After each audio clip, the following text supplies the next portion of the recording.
အားလုံးပဲမင်္ဂလာပါခင်ဗျာကျွန်တော်ရဲ့ကြီးမနိုး channel ကနေကြိုဆိုလိုက်ပါတယ်ဒီကနေ့တင်ဆက်ပေးမယ့်ဇလန်းလေးကတော့နတ်မျက်စိမောင်ဆုံးလို့မြည်ရတဲ့ဇလန်းတစ်ပုဒ်ကိုပြောပြတင်ဆက်ပေးတော့မှာဖြစ်ပါရဲ့ခင်ဗျာကိုမောင်ဆုံးကြီးအဆက်လောက်ကြီးစွမ်းလိတ်တီးလိတ်နားလေဟောပြောနိုင်လိမ့်မယ်လို့ကျွန်တော်လုံးဝမထင်ဘူးဗျာကျွန်တော်တို့သာမဟုတ်ဘူးတရက်ွက်လုံးတစ်မျိုးလုံးတစ်ဆွေတစ်မျိုးလုံးကလုံးဝကိုမထင်တာဘယ်တုန်းကမှသူ့ကိုအထင်မကြီးကြဘူးမလေးစားကြဘူးအခုကြည့်စမ်းသူကြိုတင်ဟောချက်ပြောချက်တွေက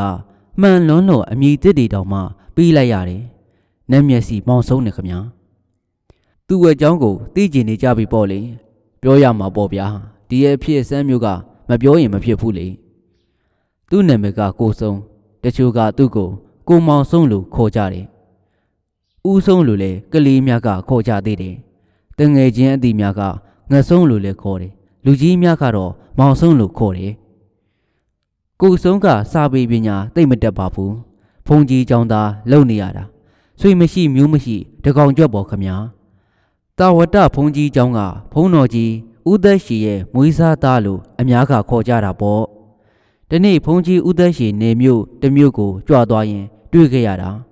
သူမိဘများကတောင်ကျမ်းသူများလက်ချက်နဲ့တေကုန်ကြပြီမောင်ဆုံးလဲကံကောင်းလို့မသေးတာသူလဲတောင်ကျမ်းသူများကတနက်နဲ့ပြက်တက်ခဲ့တာမသေးခင်ကံကြောက်ရိုက်နေလို့ဘယ်ဘက်မျက်လုံးတော့မှမရှိတော့ဘူးဝမ်းဘက်မှာကြည်စံဝင်ရတစ်ချက်နဲ့မိဘအလောင်းနာမှာမှောက်ရဲလဲနေတာရဲနဲ့စစ်တပ်ရောက်လာပြီးစစ်ဆေးလိုက်တော့မှမောင်ဆုံးကလွဲပြီးကြံနဲ့73ယောက်ကအသက်မရှိတော့ဘူးဒါနဲ့ဆေးရုံမှာဆေးကုပေးလို့အနာဒဏ်ရာပျောက်ကင်းပေမဲ့ကြောက်လန့်စိတ်နဲ့တစ်ချက်ထထအော်နေရှာတယ်ဘုံတော်ကြီးဦးသက်ရှိရောက်သွားတော့ရွာသူရွာသားများကအထီးကျန်မောင်ဆုံးကိုခေါ်သွားဖို့တိုက်တွန်းလျှောက်ထားကြရောအဲ့ဒီတုန်းကမောင်ဆုံးကလူပြိုပေါက်လေရုပ်ရည်တနာကမာအသားကဖြူဖြူလေးမျက်လုံးတစ်လုံးပဲကောင်းရှာတယ်ဘုံကြီးကိုလည်းအားကိုးရှာတယ်အနာကိုမခွာဘူးမောင်ဆုံးဖေအိမ်မြန်ကြွရင်လိုက်ပါလားမမဖေဘာလို့လိုက်ချင်တာတော့ကိုရဲ့ကိုရွာမှာမပြောဘူးလားကြောက်လို့ပါဗျာဟဲ့ဘသူကိုကြောက်တာတော့မောင်ဆုံးရဲ့လူဆိုးဓမြတွေကိုပါဗျာသူတို့မရှိတော့ပါဘူးကွာအစိုးရတိုက်လို့ပြေးပြီကြောက်ရသေးတယ်ဗျာဘသူကိုထက်ကြောင်နေရတာတော့ငဆုံးရဲ့အမေနဲ့အဖေကိုပါဗျာဟေးမင်းရဲ့အမေနဲ့အဖေကမသမာသူလက်ချက်နဲ့တေးပြီလေကွာမသေးပါဘူးဖေဟာညဆိုရင်တပည့်တော်နားကိုရောက်လာပြီးလှုပ်နူးနေတယ်ဖေဟာဟေးဟုတ်ရဲ့လားမောင်ဆုံးဟုတ်မှလည်းလှုပ်ပါမောင်ဆုံးရဲ့အားလုံးကလည်းဝိုင်းမိကြတယ်အံ့ဩကြတာပေါ့အမှန်ပြောတာပါဖေဟာတပည့်တော်တောင်မနေရဲဘူးတန်ရောစင်အဆွဲလန်းကသူတို့ဒီသားဆွဲနဲ့မကျွတ်မလွတ်ဘဝရောက်နေပြီနဲ့တူပါရဲ့ဘုန်းတော်ကြီးဦးသက်ရှိကဖျားသားပြီဓမ္မတရားတန်ဝေကားသီးနဲ့ကောက်ချက်ချပြီးကြောက်လန့်လို့ဦးတူကြောင်ငန်းဖြစ်နေတဲ့မောင်ဆုံးကိုစိုက်ကြည့်ရင်ကမောင်ဆုံးဖျားဖျား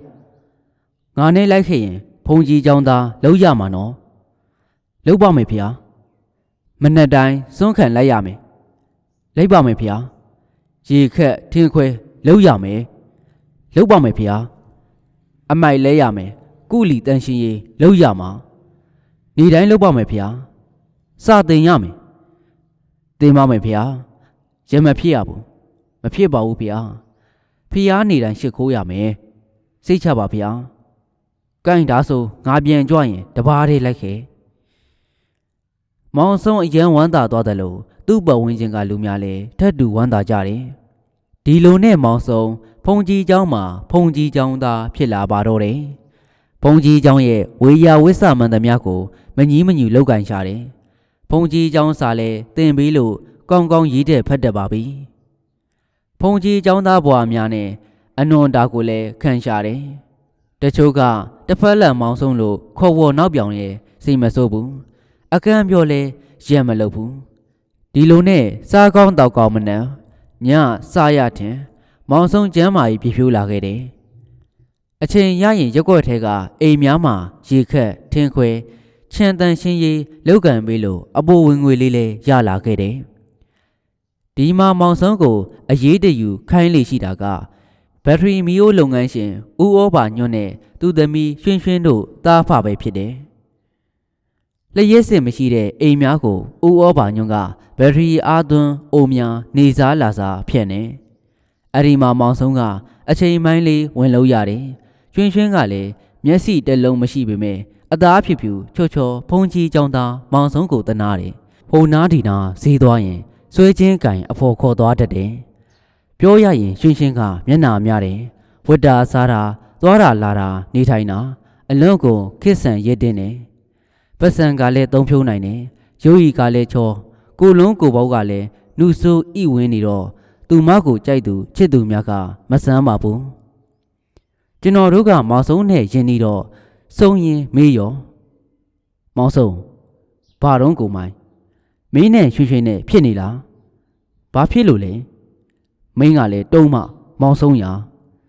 ဖြစ်တယ်ဆိုတာဘာပြောမှန်းမှမသိတာဗျာမင်းနဲ့ရွှေရွှေနဲ့ချစ်နေကြိုက်နေလားလို့မေးတာဟာဖုန်ကြီးကြောင်းသားရဟာကြံကြီးစီရဗျာအဲ့လိုမေးရင်သူကရှက်လွန်းလို့မင်းကိုသွားလိရာခေါ်နေတာတွေကချစ်လို့မဟုတ်ဘူးလားဟုတ်ပါဘူးဗျာသူ့မှာရီးစားတွေအများကြီးဗျဘယ်သူတွေတုံးကွာလှုပ်ပါအောင်မောင်ဆုံးရကောလိပ်ကျုံသာစိုးမြရွှေပြီးတော့ကောအင်ဂျင်နီယာကိုချစ်ဝင်းမြပြီးတော့ကောကားပွဲစားဥပတင့်ဒါပဲလားဟာကျုပ်သိတာဒါပဲဗျသူတို့ဘဲမှာချိန်တွေ့ကြတော့မောင်ဆုံးရမသိပါဘူးဗျာဒီလောက်ဖယ်မေးလို့ရတယ်ဒါအပြင်ပုံမေးလို့မရဘူးမောင်ဆုံးဘာတော့ဗျာမင်းရောရွှင်ရွှင်ကိုမကြိုက်ဘူးလားမကြိုက်ရဲပါဘူးကိုမိုင်းရဟာလူချင်းမဲ့ဥစ္စာမင်းကြိုက်လို့ရတာပဲကွမောင်ဆုံးရမတန်ပါဘူးဗျာသူကတထိတ်သမီးကျုပ်ကဖုန်ကြီးချောင်းသားဗျငါလူကအလာကြီးပါလားမင်းစာရေးစရာလုပ်ဖို့ကောင်းတယ်ဒီလိုနဲ့စောင်းဥပေါက်မှာရွှင်ရွှင်ရောဖုန်ကြီးချောင်းသားမောင်ဆုံးမှာအိမ်ကနေရက်ထဲကပျောက်ရှင်းမလားပျောက်သွားပါရောအဲ့ဒါဖေးလှုပ်သူဥပညွန့်ခမရဲစခန်းကိုလူပြောက်တန်ရနောက်ဆုံးသတင်းတစ်ခုရပါရောဖျားရီအန်ဩစီယာကောင်းလိုက်ပါပြီဗျာကြားရသူတိုင်းလုံးဝမယုံကြဘူးဟုတ်ရဲ့လားလို့မေးကြရပြန်နေဘာကြားလို့လဲဘာသတင်းလဲတတိသမီးရွှေရွှေနဲ့ဖုန်ကြီးចောင်းသားမောင်ဆုံးနဲ့ခိုးရလိုက်ပြေးကြတဲ့တတိဥပဩဆိုတာနေ့စဉ်ဓာချင်းချင်းနေတာတွေ့ရတဲ့ညိုင်းဓာမဆိုင်ဆိုတယ်မြေလန်းရှာတာပေါ့သူတို့နှစ်ယောက်ကလည်းဘယ်စီမှာပုံနေလဲမသိဘူးတနေ့နီးပါးမှအချိန်ကြာမှရွာကိုပြန်ရောက်ကြတယ်ပြန်ရောက်တဲ့ချိန်မှာအကျဉ်းလင်မယားဖြစ်မဟုတ်ဘူးနှစ်ဦးသဘောတူကြွားရှင်းပြီးပြန်လာကြတာမောင်ဆုံးကသူ့မိုးရဲ့ဖုန်ကြီးဦးသက်စီကျောင်းကိုပြန်ရောက်ပြီးကြုံရကြပန်းလုပ်ကိုလုပ်နေတယ်ရွှင်ရွှင်ကသူ့အဖေအိမ်ပြန်ရောက်ပြီးတထေးသမီးကတထေးသမီးပဲဝင်းစုံမှဲ့နေတော့တယ်မောင်ဆုံးကိုအခေါ်အပြောလုံးဝမလုပ်တော့ဘူးမောင်ဆုံးကလည်းဒီအိမ်ကိုလုံးဝအဝင်အထွက်မလုပ်ရတော့ဘူးမောင်ဆုံးဟာအချစ်စိတ်ကြောင်လားမသိဘူးပိန်သွားရှာတယ်ရွှင်ရွှင်တို့တိုက်ရှည်ရောက်ရင်လှဲ့လှဲ့ကြည့်ရှာတယ်အဲ့ဒါသူ့အဖေဦးဩဘာညွန့်ကဓာချင်းချင်းနေလို့ကြာမနေရဲရှာဘူးကျွန်တော်တို့မောင်ဆုံးကိုမေးရောမောင်ဆုံးမင်းနဲ့ရွှင်ရွှင်ကတကယ်ညားခဲ့တာလားမောင်ဆုံးကမဖြေဘူးဘာလို့ကွဲတာတော့မောင်ဆုံးရမောင်ဆုံးကမဖြေပါဘူးမင်းကယောက်ျားမပြီးသားလို့လားစင်ရဲလို့ရွှင်ရွှင်ကစိတ်မချပြီးဒီကောင်းကိုကြွားရှင်းလိုက်တာနေမှာပေါ့မောင်ဆုံးကဘသူတွေဘာတွေမေးမေးလုံးဝနှုတ်ဆိတ်နေပါတယ်ဟောရွှင်ရွှင်မင်္ဂလာဆောင်တော့မယ်တဲ့ဗျာသူမရဲ့အမျိုးသားကရန်ကုန်မြို့ကဝက်လျှော့လုပ်ငန်းရှင်ဆိုပဲလူချမ်းသာလို့ကြားရတယ်ဒါနဲ့တူမောင်ဆုံးရဲ့သတင်းကိုလည်းပြိုင်တူကြားရပါရောမောင်ဆုံးရွှင်ရွှင်တို့အိမ်ရှိကနေညဘက်လမ်းလျှောက်နေတဲ့သတင်းရွှင်ရွှင်ကိုလာချင်းချောင်းတဲ့သတင်းတနေ့မှောင်ရီဖြိုးပြရက်ွက်တစ်ခုရဲ့လမ်းကြားမှာမောင်ဆုံးအရက်ခံရပါရောသူရဲ့ချင်းကိုရဲနေတာပဲဘယ်သူရိုက်သွားမှမသိဘူးဆိုင်ရာကမေးတော့မသိဘူးပဲဖြေကြတယ်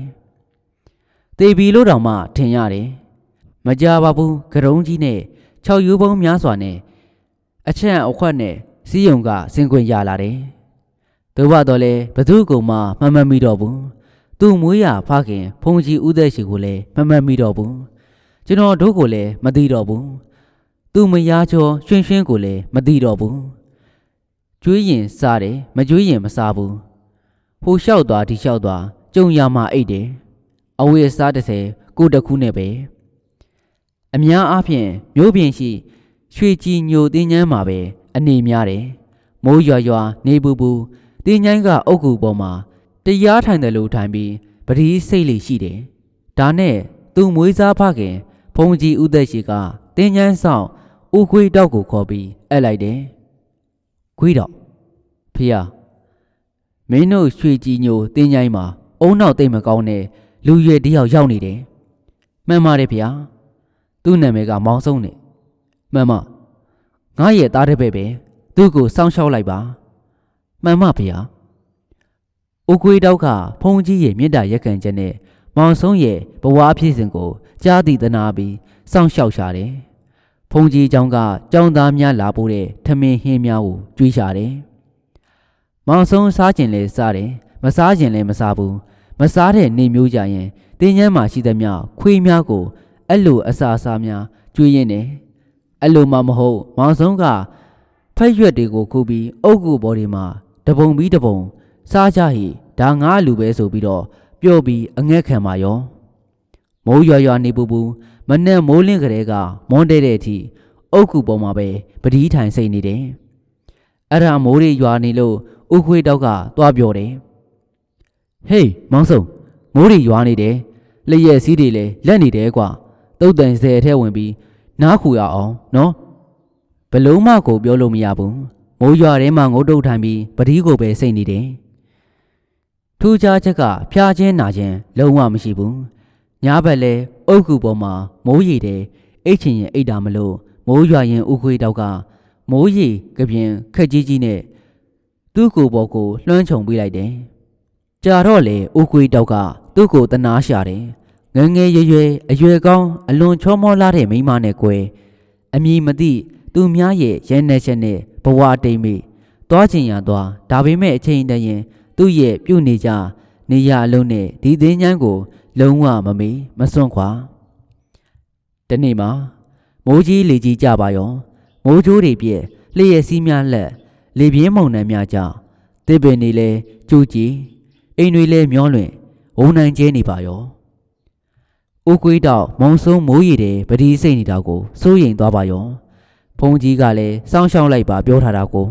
ခက်တာကမောင်ဆုံးကပြောစကားနားမထောင်ပြောလို့ဆိုလို့မရအခုကမုံတိုင်း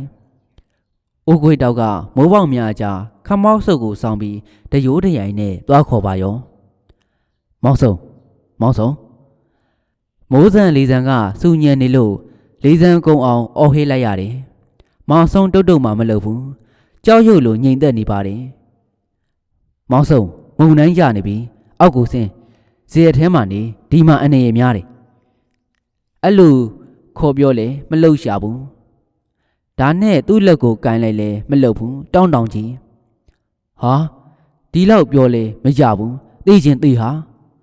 စိတ်ကမရှိတော့ပါဘူးပြောလို့မှမရတော့ကိုယ်ထိုင်နဲ့ကိုယ်ကံသူ့ကိုပြထားခဲ့ပြီးမိုးချင်းတန်လျှက်စည်းတန်များကြားစူညံနေတဲ့ကြားကဇေယျရှိတာကိုအပြေးမြတ်စွာဘုရားမိုးကြိုးပြစ်တန်နှစ်ချက်ခွဲပြီးကြားရလို့လန့်ပြီးတော့မှောက်ရဲလဲသွားရင်ကကြောက်ကြောက်လန့်လန့်နဲ့ကုန်းထားပြီးမောင်ဆုံးရှိရာကိုနောက်ပြန်လှည့်ကြည့်လိုက်ရောဖေဟာမောင်ဆုံးအုတ်ကူပေါ်မှာမရှိတော့ဘူးဘယ်ရောက်သွားလဲမသိဘူးဒီမှာမိုးကဝေါကနေရွာလျှက်စီးကလက်မိုးချင်းတန်များတရမ်းကြံစူညံနေလို့ဥကွေးတောက်မောင်ဆုံးရှိရာအုတ်ကူကိုမလန်းနိုင်တော့ဘူးကိုယ့်အသက်ကိုလူပြီးဇေယျရှိတာကိုပြေးရတယ်ဇေယျမိုးတွေလည်းလွင့်ပြန်ကုန်တယ်မိုးယိုနေပြီချမ်းလွန်းလို့လူလဲခိုက်တုံနေပြီလူရမယ်ရစောင်းထားတဲ့အရက်ပလင်းကိုခေါင်းပုံးကြားကလှမ်းယူပြီးနှစ်ငုံသုံးငုံငုံပြစ်လိုက်မှတွေးနှွေးသွားပါတယ်မုံတဲ့ချိန်ရောက်မှမုံတိုင်းကဆဲသွားတယ်မုံနှမ်းဆဲမှကိုလူရှိရာကိုအပြေလွာသွားကြည့်လိုက်ရော မောင်ဆုံးအုတ်ကူနှစ်ပေကရေဘွက်ထဲမှာတင်မြင်ချိတ်လက်ရက်ညာဘက်ကပတိကန်လက်ရက်တောင်းတောင်ကြီးလဲကြလို့မောင်ဆုံးဟေးမောင်ဆုံးခေါ်လို့လည်းမရဘူးလှုပ်လည်းမလှုပ်ဘူးလူကရေခဲရိုက်ထားသလိုတောင်းနေတယ်တေဘီနဲ့တူပါရဲ့ဒါနဲ့တင်မြင်ခွေတာတကူလုံးကိုမြေပြင်ပေါ်သို့တင်လဲထားလိုက်ပြီဆရာတော်ကြီးကျောင်းကိုအမြန်ပြေးချလိုက်တယ်လမ်းတစ်လျှောက်လုံးသစ်ပင်များပြိုလဲကြလို့အိမ်တော်များများမှာအမိုးမရှိတော့ဘူးလူတွေကဒါပစိန်များနဲ့တစ်ပင်တစ်ကိုင်းများကိုခုတ်ထွင်ရှင်းလင်းနေကြတယ်ဒါနဲ့ဘုန်းကြီးကျောင်းကိုရောက်ရောဖုံဖေတကားကြီးခွေးတော့ဘာကြောင့်ရှိလို့လဲမောင်ဆုံးခေါ်လို့မရတော့ဘူးဗျာအေးဘယ်လိုဖြစ်တာလဲတကားကြီးရဲ့မိုးရီမုံတိုင်းအောက်ကအုတ်ကူမှာပရိစိတ်နေတယ်ဗျာခေါ်လို့မရလို့ထားကြုံရှိသေးတယ်မိုးချိုးပြစ်တန်နှစ်ချက်ဆင်ပြီးတော့ကြားလိုက်ရပြီမောင်ဆုံးအုတ်ကူပေါ်ကနေလွင့်ကြပုံပဲဗျာမုံတိုင်းဆဲလို့ကြည့်တော့တောင်းတောင်ကြီးပါဗျာအေးဖြစ်မှာဖြစ်ရလေဒုက္ခတယ်မိတဲ့ဆိုဖတ်တဆိုးလေးရဲ့ဖုန်ကြီးဥသက်ရှိဟာသူ့သားတစ်ဘက်ကိုဂီယူနာကြည့်ပုံရတယ်ရဟန်းနှစ်ပါးအကူကြီးနဲ့ရွှေကြီးညိုသိန်းချမ်းကိုလိုက်လာပြီးတော့မောင်ဆုံးကိုကြည့်တယ်ရီခဲတုံးလို့အိတ်ဆက်ပြီးတေဘီနဲ့တူတယ်တည်နေပါပြီဖေ။တည်တော့လေဝိကုံနာပေါ့ကွာဘဝကျွေးကိုဒီဘဝမှာကြည်အောင်ဆက်လိုက်တာဥစ္စာတေးတာတောင်ပတိကန်လည်းရဲ့နဲ့တာရုပါမောင်ဆုံးတကားကြီးပဲကြည်စီစဉ်လိုက်တော့ဒီနေ့ပဲမြေမြုပ်တကြိုလိုက်ရမလားဖေ။ကောင်းပါလေတကားကြီးတရဏဂုံတင်ပြီးပါဖေ။အေးလောက်ကြတာပေါ့ဒီနောက်မှာသူ့ရဲ့လောင်းကိုဥခွေးတောက်ကမနှံ့တနိုင်ပွေယူပြီးတင်ញံစရက်တရဏဂုံတင်အုတ်ခုပေါ်မှာခလဲလေးလေးတင်ထားပေးလိုက်တယ်မွေးစားဖခင်ကြီးဖုန်ကြီးဥသက်ရှိကတရဏဂုံတင်ပေးလိုက်ပြီးအချင်းချုံရည်စက်ချပေးတယ်ပြီးတော့မှတော့သူ့မွေးစားသားမောင်ဆုံးရဲ့မျက်နှာကိုငဲ့ကြည့်လိုက်ပြီးတက်ပြင်းချလိုက်တယ်အဖေနဲ့အမေကလည်းတပုံလက်ချက်နဲ့တည်းအထီးကျန်တကောင်ကျွဲ့ဘဝမနူးမနှက်မှာမျက်နှာများတဲ့မိမချောတယောက်နဲ့မာယာနွန်ထဲမှာနေပြီးရင်ခွဲရပြန်ရင်ခွဲလို့အသေးကြွေတုံးရှိသေးတယ်မသမာသူရဲ့လက်ချက်နဲ့အုံနောက်ပြက်သလိုဖြစ်ပြီးတရားသည်သမထသည်လေးနဲ့ဘဝခရီးကိုရှောက်တုံးလေးရှိသည်မိုးကြိုးပစ်လို့စုံခဲ့ပြီးသွားတော်မောင်ဆုံးမွေးလာတာသေးဖို့တားတစ်ဖက်ရီလူတွေဟာနီးရက်များနေလို့တီရမယ်တရက်ကိုမိနေကြပေမယ်အဲ့ဒီလိုတီမဲနေ့စည်ရင်ထဲမှာမင်းမပါဘူးလို့ဘာဖုံးထင်ပါတယ်ကောင်းရာသူကတိဘုံကိုလားပါစေလူကလေးဘာဖုံးစိတ်မကောင်းတော့လေတရားဓမ္မကိုနှလုံးသွင်းလိုက်တယ်ပြက်တယ်အားလုံးသင်္ခါရတဲ့တားကောင်တွေပဲလူတွေဖြစ်လာတာဟာတေမင်းရဲ့အမဲလိုက်ခြင်းခံရဖို့ပါပဲဆိုပြီးတော့တွေ့ပြီးကျောင်းသူပြန်လာခဲ့တဲ့နောက်ဆုံးဥခွေးတောက်အလောင်းကိုတဲလိုက်ပြီးကျင်းဟောင်းတစ်ခုကိုဖော်လိုက်တယ်ကျင်းဟောင်းတွေကသစ်ဆွေးသစ္စာများကိုကော်ထုတ်လိုက်ပြီးမြေကြီးမြေစာများကိုကော်ပတ်တင်လိုက်လို့လူတယောက်ဖို့ကျင်းကျန်းရပါရောလူသေးကောင်းမောင်ဆုံးကိုမြေမြုပ်မယ်လို့တွေးလိုက်ရောအမလေးဗျတဲ့ရဲ့တက်စီအမလေးလောက်ကြပါအောင်ဗျာဥခွေးတော့မမျော်လင့်မင်းမြင်လဲရတဲ့မြင်ကွင်းကြောင့်ငေးစံပေါအောင်လို့អော်ရင်ဖုန်ကြီးချောင်းရှိရာသို့ခြေကုံတုပ်ပြီးတော့ပြေးပါရောဘာဖုန်အရှင်ဖေဘာဖုန်ဟဲ့ဘသူတုံးကျောင်းရှိကနေအော်ကြီးဟစ်ကျင်နဲ့တပည့်တော်ပါဗျာဥခွေးတော့ပါဗျာခွေးတော့ဘာဖြစ်လို့တုံးတကူလုံးတုံနေတာပဲဥခွေးတော့အန်အော်လွန်ကြောက်လွန်းလို့တကူလုံးတုံနေတယ်ခွေးတော့ဖေပြောစမ်းဘာဖြစ်လာတော့တင်းချမ်းကိုမြင်မြင်ကြွပါဖေဟဲ့ငါကဘာကိစ္စနဲ့တင်းချမ်းကိုကြွရမှာတော့ဟာတစီပါဖေဘယ်ကတစီတော့ခွေးတော့ရမောင်ဆုံးတစီပါဖေမောင်ဆုံးကတစီဟာဒီကောင်းနဲ့ပြောစမ်းမအောင်ဒီလိုပါဖေသူ့လောင်းကိုမြုပ်ဖို့ကျင်တူပြီးကြည့်လိုက်ရောတုံလုံးလဲတည်နေတဲ့မောင်ဆုံးငုတ်တုတ်ကြီးထိုင်ပြီးပတိစိတ်နေပါတယ်ဖေဟာကြံကြီးစီဟာမိုးချိုးပြစ်ပြီးသေးလို့တဲ့တဲ့နှကုံတော်တင်ပြီးပြီဥစ္စာ အမှန်ကန်ပါဗျာမယုံရင်လိုက်ကြည့်ပါဗျာမင်းမြင်မောက်လို့နေပါလိမ့်မယ်ခွေးတော်ရတစီမတစီစစ်ပါပဲဒါမှမဟုတ်ဒီကောင်မောင်ဆုံးအပမီဖုတ်ဝင်တာလားမသိဘူးလိုက်ကြည့်ပေးပါအောင်ဗျာတပည့်တော်ကြောက်လွန်းလို့ပါဘိုးတော်ဒါနဲ့ဖုန်ကြီးဦးသက်ရှိချွေကြီးညိုတင်းချမ်းကိုလိုက်ခဲ့ပါရောတွေ့လားဗျာဟိုမှာအဲ့ဒါဖုတ်သစီပါဗျာဟုတ်ပါသူထိုင်နေကြအေယာမအုတ်ခုပေါ်မှာမောင်ဆုံးနေရှိရာကိုမျက်နှာမူပြီးတော့ပတိစိတ်နေပါလားသူတို့နှစ်ဦးအနားကိုတို့ခဲ့ကြည့်လိုက်တော့မောင်ဆုံးမှာမောင်ဆုံးစီညစ်ပေပေအင်ဂျီနဲ့မောင်ဆုံးဘာဖုံးဦးသိရှိကလှန့်ခေါ်လိုက်တယ်ပြန်မထုဘူးပတိစိတ်လက်ရပဲဒါနဲ့ဘာဖုံးဦးသိရှိကလက်ထဲကတောင်ဝေးနဲ့နောက်ကျောကိုထိုးလိုက်ရောမောင်ဆူလူးလွန်ပြီးနောက်ကိုလှည့်ကြည့်လိုက်တယ်မောင်ဆုံးဖေးဟေးဟုတ်သားဟာမောင်ဆုံးနေလူလားတစီလားလူပါဗျာလူဆိုနေငါ့ကိုသိလားဒီမှာမောင်ဆုံးကအုတ်ကူပေါ်ကနေအောက်ကိုဆင်းပြီးလက်အုပ်ချီလဲရကနေသိပါတယ်ဗျာဘာဖုံးဥသက်ရှိပါဗျာဖေးရီမင်းမသိဘူးလားမောင်ဆုံးမသိပါဘူးဗျာဟောဒါဆိုမင်းအတိကောပြန်ကောင်းသွားပြီပေါ့ဟုတ်လားမောင်ဆုံးမှန်ပါအားလုံးကိုတတိပြန်ရပါပြီဗျာအလိုလေးဟဲ့ထူဆန်းအံ့ဩစရာကောင်းလာပါပြီငါသက်နဲ့တကိုသေပြီးပြန်ရှင်တာနင်းတယောက်ပဲတွေ့ဘူးသေးတယ်မောင်ဆုံးဘာဖုံးဦးသက်ရှိဟာဝမ်းသာလွန်းလို့ရွှင်မြူးနေပါတယ်မောင်ဆုံးဖေးသူ့ကိုရောသိလားဘာဖုံးကနီးရှိပေါတူးကင်ထားတဲ့ဥခွေးတောက်ကိုလက်ညှိုးထိုးပြလိုက်တော့သိပါတယ်ဗျာဥခွေးတောက်ပါဗျာ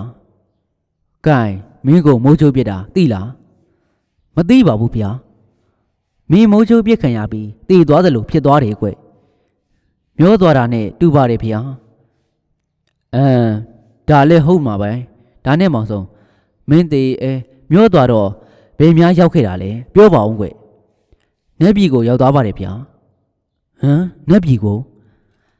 မှန်ပါဗျာနတ်ပြည်ကိုရောက်ရောနမင်းကြီးကနတ်ပြည်တစ်ထက်ကိုလိုက်ပြပါတယ်ဗျာပြီးတော့သူကပြောပါတယ်ဗျာကောင်းကောင်းကျင့်ပွားပါတဲ့ဒါနဲ့တီလာမြဲပါဒီနေ့မင်းဒီနေရာကိုရောက်မယ်လို့ပြောတယ်ဗျာဟုတ်ရဲ့လားမောင်ဆုံးရမင်းအိမ်မက်မက်နေတာများလားဒါတော့မသိဘူးဗျာမင်းဘယ်လိုတက်သေးပြမတော့နမင်းကြီးကမေးပါတယ်ဗျာမင်းသူတထုရဲ့အသက်နဲ့အရက်ကိုဘဝနဲ့ယဉ်ပြီးကာကွယ်ပေးခဲ့တယ်ဖုန်ကြီးကြောင့်ဝေယဝေးစကိုလည်းဦးလက်မတုံလုပ်ခဲ့တယ်အခုလူပြီးခဏပြန်ပြီးဒါနာသီလဘဝနာထက်လုံးနဲ့အောင်အချိန်တန်ရင်ငါတို့လာခေါ်မယ်လို့ပြောပြီးမင်းလိုရှိရာပြောလို့ဆိုပါတယ်ဘာဖုံးခမဒီတော့မင်းကဘာပြောလိုက်တော့ကျွန်တော်မျိုးဘယ်ဘက်မျက်လုံးအနက်ခံလိုက်ရလို့ကြွေသွားပါတယ်အဲ့ဒါပြင်းပြင်းချင်းပါတယ်ဖျားလို့ပြောလိုက်ပါတယ်ဗျာဒီတော့နမင်းကြီးကငါးမျက်လုံးတစ်လုံးပေးမယ်ယူသွားအဲ့ဒီမျက်လုံးနဲ့လူတွေရဲ့အကျိုးကိုရှေ့ရှုပြီးတော့ပြောလိုက်ပြီးဟောဒီမျက်လုံးအခန်းထဲကိုမျက်စိတစ်လုံးထည့်ပေးလိုက်ပါတယ်ဗျာဟဲ့မောင်ဆုံးဖေးနင်ကသာနမင်းကြီးကမျက်စိအသက်တစ်လုံးထည့်ပေးလိုက်တယ်ပြောတယ်နင်းမျက်လုံးတစ်လုံးကအခန်းမေဟာဒီမှာမောင်ဆုံးကသူ့ရဲ့ကဲနေတဲ့မျက်စိကိုလက်နဲ့ကင်ကြည့်ပြီးဘာဖုံးဘဲနေတော့မြင်ရပါတယ်ဗျာဟေးမြတ်စွာဘုရားကြားရသူနှစ်ယောက်စလုံးအံ့ဩပါရောသူကသာမြင်နေပြောတယ်မျက်လုံးကကန်းလို့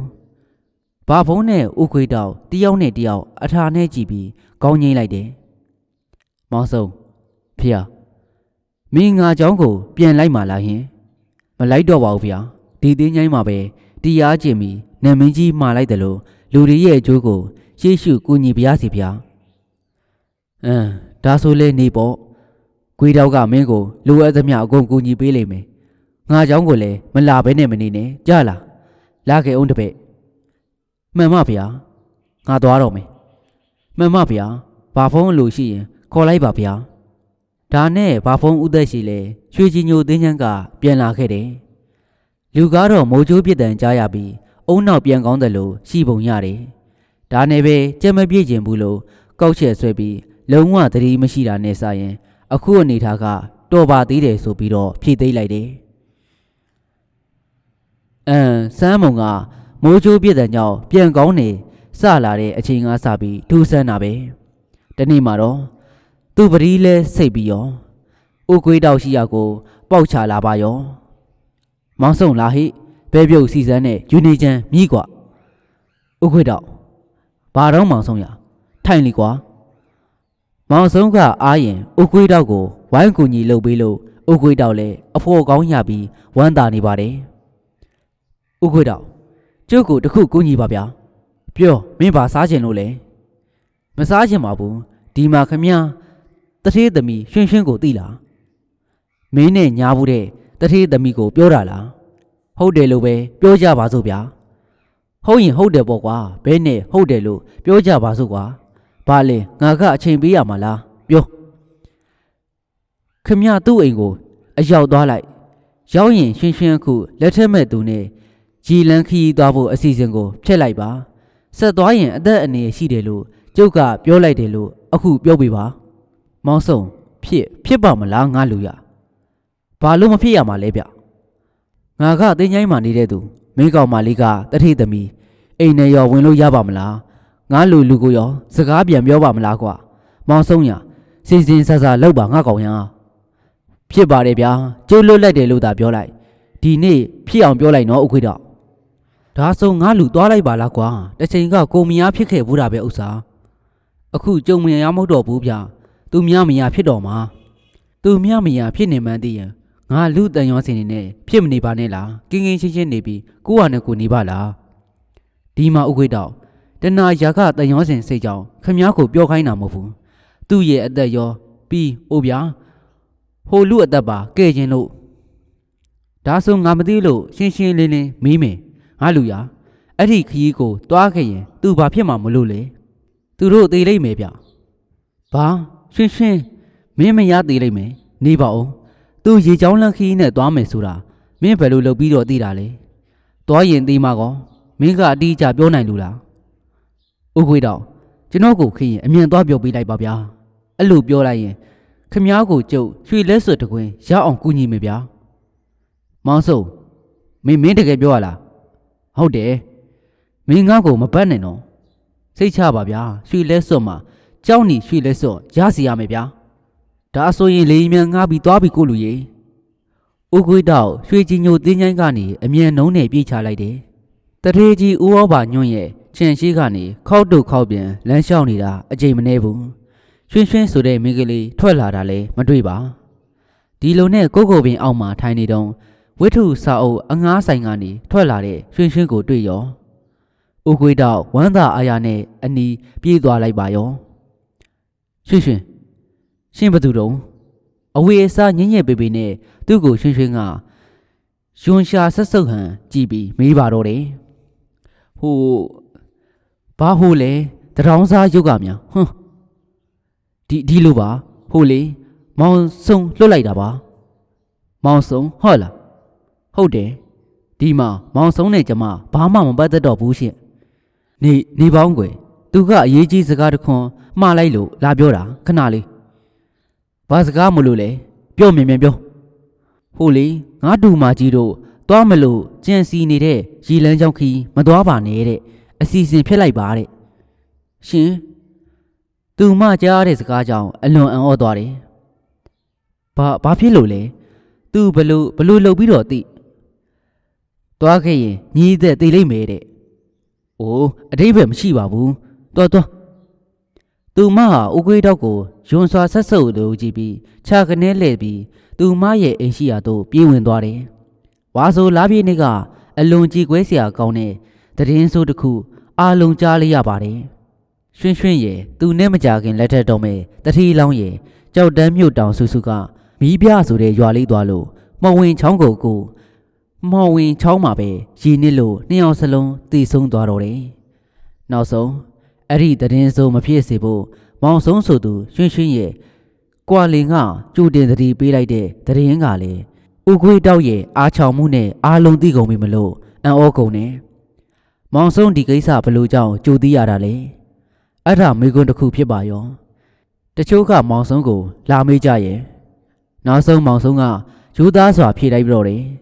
သူတရားထိုင်နေစဉ်မျက်လုံးထဲမှာသူမားတို့နှစ်ယောက်ရည်နစ်သေးတဲ့အာယုံနမိတ်ကိုမြင်ရောင်ကြိုတင်နေလူရမယ်ရတားမြဲသတိပေးလိုက်တာပါတဲ့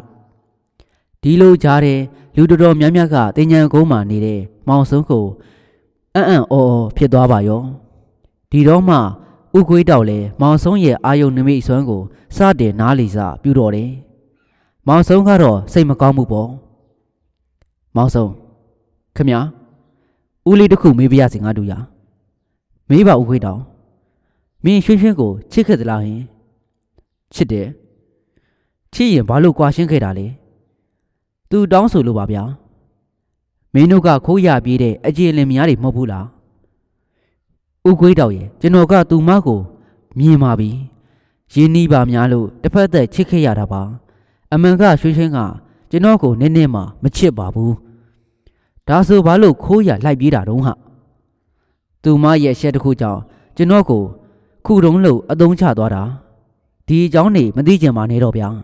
သူမလည်းသူမရဲ့အကြောင်းတရားနဲ့သူမကွယ်လွန်သွားခဲ့ပြီ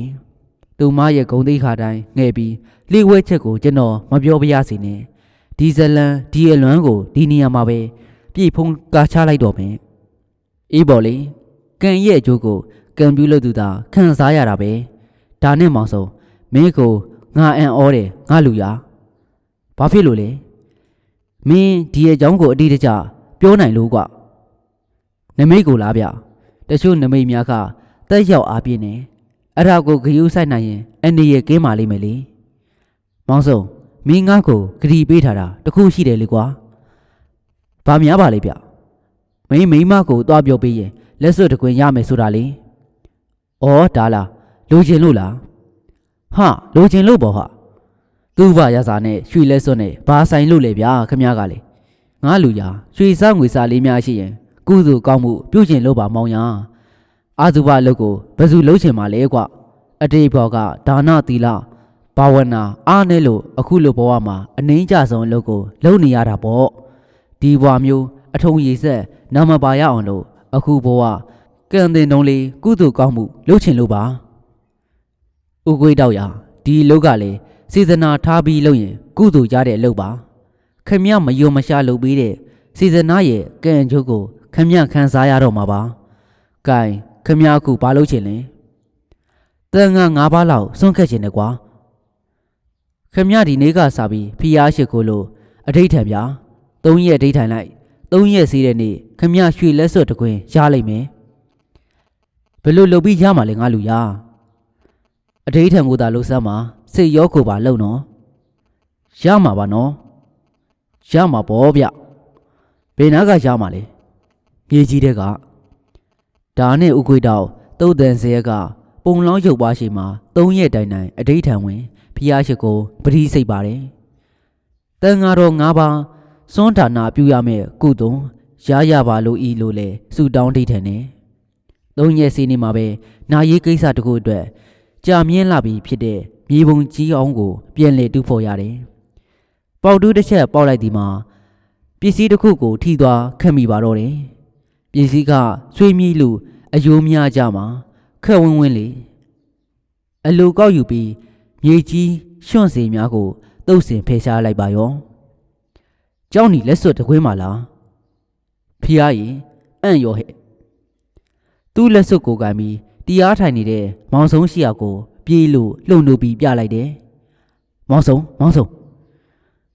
ခဏရက်ပါအောင်မောင်ဆုံးဒီမှာကြည်စမ်းမောင်ဆုံးရပြီမဟုတ်လားမင်းပြောတဲ့အတိုင်း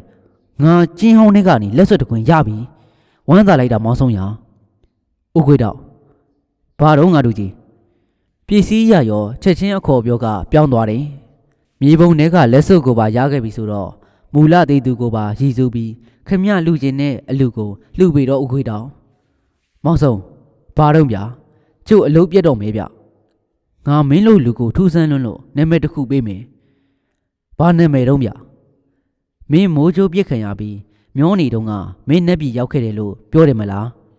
ဟုတ်တယ်ပြောဘူးတယ်အဲ့ဒီအိမ်မက်စကားနဲ့အညီမင်းကိုလိုက်ဖက်တဲ့နာမည်အသစ်ပေးချင်တာနတ်မျက်စိဘ ဘာဗျနက်မျက်စီဟုတ်လားအဲ့ဒီနေကစနက်မျက်စီမောင်းဆုံးလို့ခေါ်ကြတော့တယ်ရွှေချင်းညိုတင်းချမ်းကုန်းကအနိဋ္ဌံအာယုံရက်ဝင်းဖြစ်တယ်သို့တော့ရက်ဝင်းမှာလည်းသူတို့စေစနာကံကြိုးပေးများနဲ့အားကောင်းပြီးကံကောင်းနေပါလိမ့်ရဲ့ဒီနေ့တင်းချမ်းမှာငိုစံမကြားရပါရေမောတံများနဲ့ရှင်လန်းနေပါတယ်ဟုတ်ကဲ့ပါခင်ဗျာဇလန်းလေးကတော့ဒီနေရာမှာတင်ပြီးဆုံးလို့တော့ပါပြီဇလန်းလေးကိုအဆုံးထိလိုက်နာဆင်ပြီးတဲ့အတွက်အားလုံးပဲကျေးဇူးတင်ပါတယ်ခင်ဗျာ